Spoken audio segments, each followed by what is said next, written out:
un jour, toi et moi, nous devons quitter la terre. À ce moment-là, personne ne peut plus intervenir. Il n'y a plus une prière qui est faite sur la terre qui peut te sauver de l'endroit où tu dois partir. Donc, c'est pourquoi je dois faire tout pour faire ce que Dieu m'a dit de faire, d'obéir à ce que Dieu m'a dit d'obéir. On ne vient pas à cause d'un pasteur, on ne vient pas à cause d'une dénomination, on vient à cause du Seigneur Jésus, qui a donné sa vie pour nous, et lui l'a payé. Dieu est un Dieu juste, un Dieu d'amour. Mais pour lier la justice et l'amour de Dieu, il faut bien comprendre. Dieu a tant aimé le monde. Tout le monde dit ça. Mais ils oublient que Dieu a aimé un monde pécheur. Tout pécheur est destiné à l'enfer. L'âme qui pêche est celle qui mourra spirituellement. Alors, comment ce Dieu qui aime les pécheurs là peut-il les amener dans son paradis qu'il vient de mettre en place? L'amour n'a pas le pouvoir d'amener quelqu'un au paradis s'il n'y a pas d'abord la justice. Voici les hommes qu'il aime. Il veut les amener au paradis. Mais Satan dit, tu ne peux pas les amener parce qu'ils sont pécheurs. Si vous ne comprenez pas ça, vous allez prendre le christianisme comme quelque chose qui offre. Comme vous faites une faveur à Dieu. Comment Dieu va faire? Il aime les gens, il veut les avoir comme ses enfants. Il a décidé lui-même de payer le prix. Les anges étaient étonnés. Il dit que les anges regardent le salut, ils ne comprennent pas. Aucun ange ne comprend pourquoi Dieu a fait le salut là. Dans leur milieu, quand il y a quelque chose de mauvais, c'est fini. C'est pourquoi Satan n'est pas pardonnable. Dans le milieu spirituel, Satan n'est pas pardonnable. Il ne peut pas se repentir, c'est fini. Mais l'homme qui a été créé à l'image de Dieu et qui est tombé, qui a perdu cette image-là, Dieu l'aime. Il veut le ramener. Alors, comme il n'y a personne pour le conseiller, il a dit, je vais payer le prix. Je vais payer le prix comment? Selon le conseil de sa volonté. Qu'est-ce qu'il va faire? Vous allez voir, je vous ai dit là, la stratégie divine. Dieu est seul. Il n'y a pas de fils de Dieu là-bas. Il n'y a pas de Jésus au ciel. Mais pour qu'il paye, pour que l'amour que Dieu a là se manifeste pour toi et pour moi, pour nous tous comme pécheurs, c'est l'homme qui a péché. Il faut un homme, un autre homme pour payer, pour être frappé, pour payer le prix du rachat de l'homme. Tu ne sais pas ce que Dieu a fait, c'est pourquoi je te révèle ça. Il a donc fallu pour que Dieu lui-même décide de devenir un homme. Il ne peut pas envoyer un ange. Il ne peut pas descendre lui-même. Dieu est esprit. Celui qui a péché là, Adam là, n'est pas esprit. Il a un esprit, mais il est homme dans la chair. Il faut que l'homme là, le Dieu là, devienne un homme pour pouvoir payer. C'est cette stratégie qu'on ne comprend pas là, qu'on va comprendre au ciel.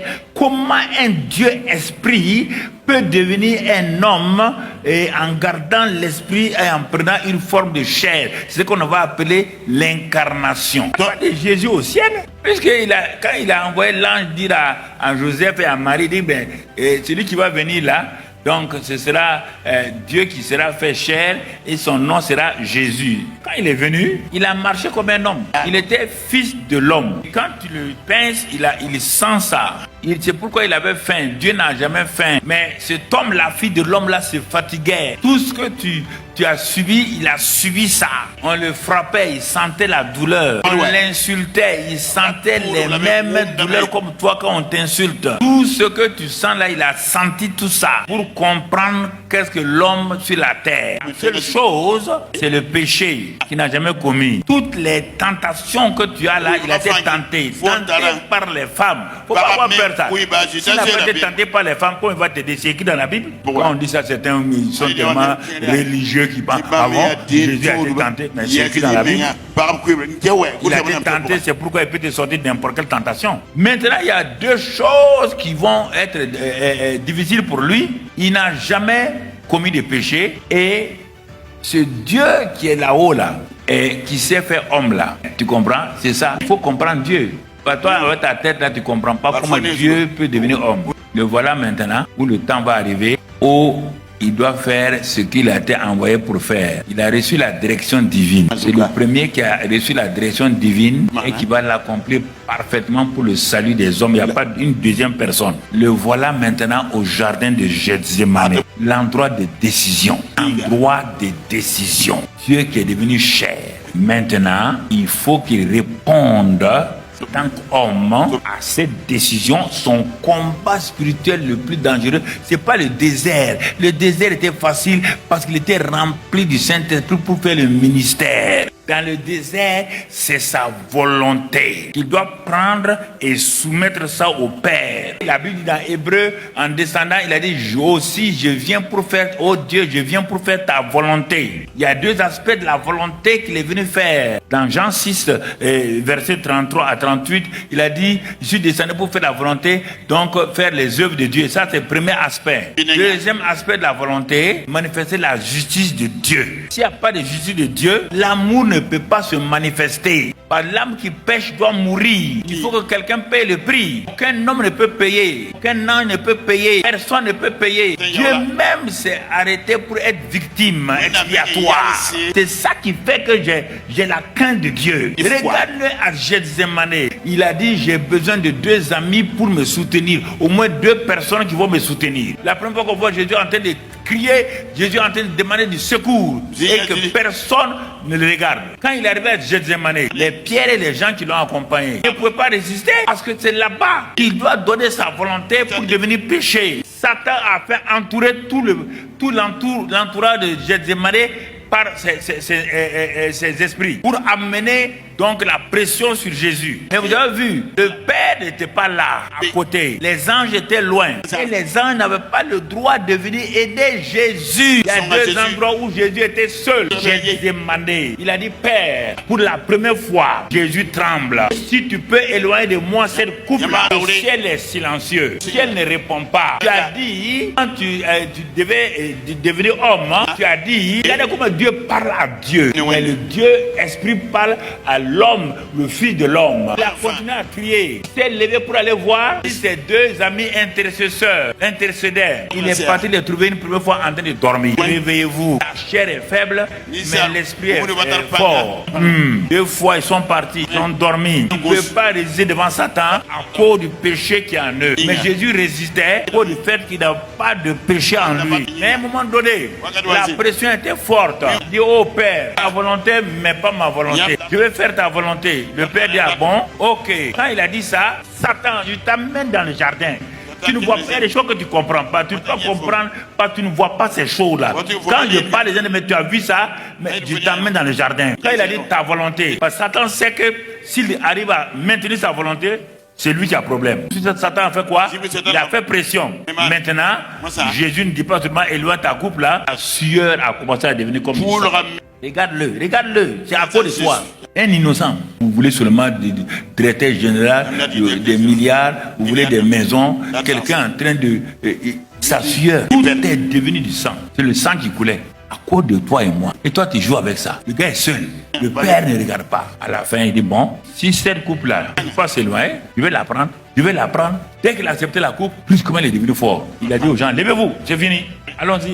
Et il est parti tout droit vers la croix. Regarde-le. Arrivé là-bas aussi, la plus grande partie va se jouer là-bas. Quand tu as gagné ton Gethsémane dans la direction divine, alors tu peux porter ta croix sans problème. Mais si tu n'as pas gagné ton Gethsémane, dans ta vie, il y a toujours un Gethsémane. Il y a un Gethsémane que tu dois rencontrer obligatoirement.